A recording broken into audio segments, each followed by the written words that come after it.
تو اللہ سے ڈر کوئی نہیں، پھر کماندے رہو، 5 بچے ہو تاوی یوں کر رہے رو رہے مولانا حالات نہیں ٹھیک. میں کہا حالات ٹھیک ہو ہو گے جب اپنے معاملات اللہ نہ ٹھیک کرو گے.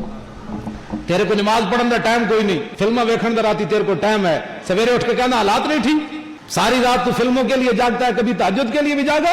سویر دی نماز پڑھ کے میرے آقا مسجد وچ بیٹھے سن، مولویاں سمیت پیراں سمیت سویر دی مسجد دورے کرو، کتنے مولوی اشراق تک بیٹھے؟ کوئی بھی نہیں بیٹھتا. یہ نماز پڑھا کے حجرے یا شہروں میں تو جناب گراؤنڈ آباد ہو گئے، مسجدیں ویران ہو گئی ہیں. انگریزاں نے کہا بھائی سویر دی سیر بڑی ضروری ہے. ہاں جی سیر بڑی. میں آقا تو 12 اٹھ کے راتی نفل پڑھ، وہ گراؤنڈ وچ نسل نالوں کئی سے اگے نفل پڑھ تے صحیح. جدو تو رسول اللہ دے سارے طریقے چھڑ کے تو تیرے دل، میں سب تو زیادہ مریض ہوئے کہ لاہور جڑے گراؤنڈ وچ سویرے نسدے ہیں. ظاہر ہے حضور دا طریقہ چھوڑ کے دل آباد ہو سکنا، دل تے آباد ہو تو ہوئے گا جو انہاں نال اپنا دل لاؤ.